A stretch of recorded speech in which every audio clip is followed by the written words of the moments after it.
السلام علیکم۔ ہم آپ کے لیے اس مشکل وقت میں جب یہ وبا پھیلی ہوئی ہے انٹرٹینمنٹ کا ذریعہ بن کر آئے ہیں اور چاہتے ہیں کہ آپ ہماری اس میں مدد کریں۔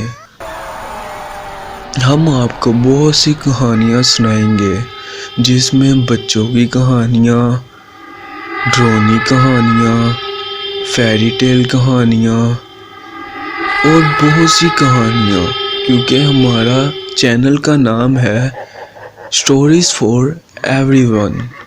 چلیں آج کی کہانی پڑھتے ہیں۔ آج جو کہانی میں پڑھوں گا وہ ایک بھوکی جادوگرنی کی کہانی ہے۔ ایک روز جمی نے فیصلہ کر لیا کہ وہ اپنے چچا کے کمرے کا خفیہ دروازہ کھولے گا اور یہ پتہ کر کے رہے گا کہ اس بند کمرے میں کیا راز ہے جسے چچا کے مرنے کے بعد کسی نے نہیں کھولا تھا۔ جمی جب ذرا بڑا ہوا تو اس نے آس پاس سے یہ سننا شروع کر دیا تھا کہ اس کا چچا سونا بنانے کا ماہر تھا۔ جمی کے ذہن پر بند کمرہ پوری طرح چھا گیا تھا اور وہ چچا کا بند کمرہ دیکھنے کی اسکیم سوچا کرتا تھا۔ اٹھتے بیٹھتے وہ بند کمرے کے بارے میں سوچا کرتا۔ وہ کہا کرتا تھا کہ اس میں ضرور سونے کی اینٹیں ہوں گی اور سونا بنانے کے نسخوں کی کتاب ہوگی۔ رات کو وہ خواب میں دیکھتا کہ اس نے اپنے چچا کا کمرہ کھول لیا ہے اور اس کمرے کے اندر قیمتی سامان، سونے چاندی کے فانوس اور ایک بھٹی بنی ہوئی ہے۔ بھٹی کے پاس اوزار اور بڑی چھوٹی شیشیوں میں دوائیاں پڑی بند ہیں اور وہ سونے سے بھری ہوئی الماریاں کھول کر دیکھ رہا ہے۔ ایک دن اس کی امی اور ڈیڈی نے شہر سے باہر جانے کا پروگرام بنایا اور جمی سے کہا کہ وہ گھر ہی میں رہے گا اور کہیں نہیں جائے گا۔ جمی ان کے جانے کی خبر سن کر دل ہی دل میں خوش ہوتا رہا تھا۔ اس نے امی اور ڈیڈی کو بھروسہ دلایا کہ وہ اتنے دن گھر ہی میں رہے گا اور گھر کی پوری طرح دیکھ بھال کرے گا۔ جب جمی کی امی اور ڈیڈی بگی میں بیٹھ کر اسٹیشن پر چلے گئے تو جمی اپنے گھر میں جا کر سو گیا اور وہ شام تک سویا رہا اور جب رات ہونے لگی کھانا کھا کر اس نے اندر سے سارے دروازے بند کر لیے، باہر کی روشنی بجھا دی اور اپنے کمرے میں پلنگ کے نیچے سے اس نے ہتھوڑی، ایک پیچکس اور ایک پلاس نکالا، کوٹ پہنا اور چچا کے کمرے کی طرف چل پڑا۔ اس کے چچا کا یہ خفیہ کمرہ آخر میں تھا اور اس کا ایک دروازہ پیچھے بھی کھلتا تھا، اس لیے باقی گھر سے اس کا زیادہ تعلق نہ تھا۔ درمیان میں لکڑی کا ایک اونچا چبوترا بنا ہوا تھا جس پر چھت تھی اور آس پاس گھنے درخت تھے۔ جمی مضبوط ارادے کے ساتھ آگے بڑھا اور چچا کے کمرے کے بند دروازے کے آس پاس گیا۔ دروازے کے اوپر ایک چھجا بنا ہوا تھا اور دونوں طرف سیڑھیوں کے پاس برآمدے تھے۔ چھجے کے اوپر ہلکی روشنی والا ایک لیمپ جل رہا تھا۔ جمی نے ہتھوڑی، پلاس اور پیچکس سے دروازے کے قبضے کھولے کیونکہ اس کی چابی گم ہو گئی ہوئی تھی۔ جمی نے آرام سے دروازے کا تالا توڑا اور نیچے رکھ دیا۔ جمی نے اللہ کا نام لیا اور اتنی چھوٹی سی ٹارچ ہاتھ میں پکڑ کر اندر داخل ہو گیا۔ ٹارچ کی روشنی میں اندر کا جائزہ لیا تو ایک بہت بڑا کمرہ تھا جس کے 2 حصے تھے اور ایک بھاری پردہ درمیان میں تھا۔ دیوار کے ساتھ ایک الماری تھی اور ایک لیمپ رکھا ہوا تھا۔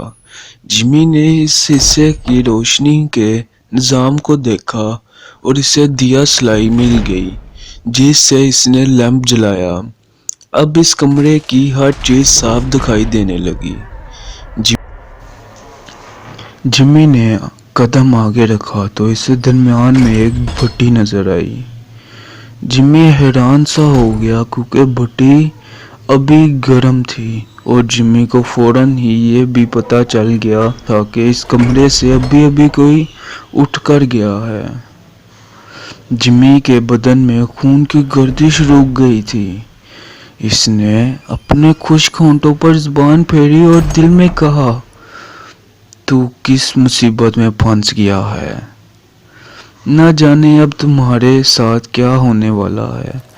اس نے لیمپ کی روشنی میں چیزوں کے قریب جا کر دیکھا۔ بھٹی کے پاس ایک چینی کی پلیٹ میں سونے کا چمکتا ہوا سفوف پڑا تھا۔ وہ اٹھا اور درمیان کا پردہ اٹھا کر اس نے دیکھا تو وہ حیران رہ گیا۔ پردے کے پیچھے ایک غار نما جگہ تھی۔ کھردری دیواروں پر ہڈیاں لٹکی ہوئی تھی اور دور ریشمی لحافوں پر ایک ڈراؤنی شکل والی جادوگرنی بیٹھی تھی۔ جمی ڈر گیا اور وہ بھاگنے کے لیے مڑا تو اسے لومڑی کی آواز سے ملتی جلتی آواز سنائی دی، ٹھہرو جمی، تم واپس نہیں جا سکتے، ڈرو نہیں، لومڑی کی آواز سے پھر سنائی دی اور جمی نے ڈرتے ڈرتے کہا، مجھے تمہاری آواز سے ڈر لگتا ہے، کوئی بات نہیں، میں آواز بدل لیتی ہوں۔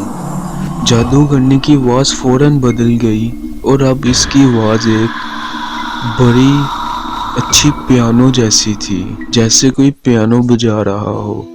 جمی بہت حیران ہوا۔ اس نے ڈرتے ڈرتے قدم آگے بڑھایا اور جادوگرنی کے سامنے جا کر کھڑا ہو گیا۔